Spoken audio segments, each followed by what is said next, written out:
in the referendum campaign in Vote Leave, I was phoned by a couple of really senior people in Vote Leave to say Cummings will be sacked this morning. He has caused such upset and division within the camp. Many of us disagree with some of his election strategies. He'll be gone. And I expected to hear that lunchtime that Cummings would be sacked. But when he was faced with being sacked, he basically threatened to bring the whole thing down if they sacked him, and he stayed. So he has been sacked a few times, but he's very, very good at fighting not to be sacked. Let's go to Enfield and speak to Abu, new to the show. Good evening. Hi, good evening, Nigel. So, did you find him convincing? To be honest with you, what I'm going to say to you is not about him being convincing or not. I think all he had to say was, look, I'm a parent with a disabled child. I've seen what's happened with Corona. He was very close to the PM, obviously, as we are all discussing. But I've seen what's happening, and I panicked. The only way I felt that was safest for my child to be looked after was by going and staying closer to my parents. I think 99% of the UK population would have forgiven him.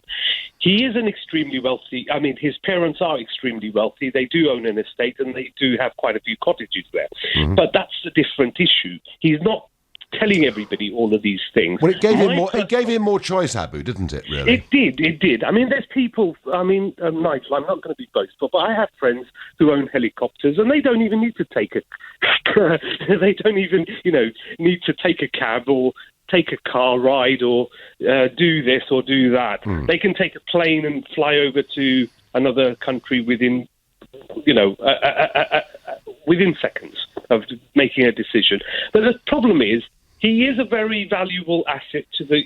And listen, just in case people think I'm a Conservative supporter, I am a hardline Labour supporter, Nigel. I did vote against you in the last election. And are you a Remainer too? To be honest with you, I thought remaining was the best option.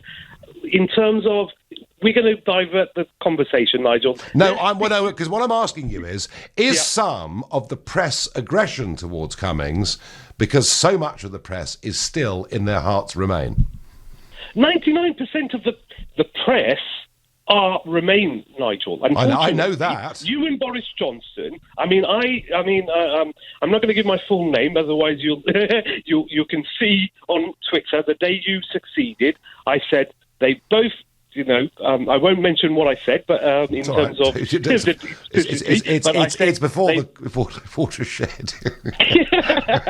I said Boris and Nigel have won the game, but they have no plan of what's going to happen next. And unfortunately, that was a reality. Nobody knew what Brexit meant, and unfortunately, we still don't. Well, I tell you what, Abu, I could retort by saying no one knew what Remain went, but hey, listen, thank you. I'm going to move on. I want to get a couple more calls in. Trevor is calling from Tenderton in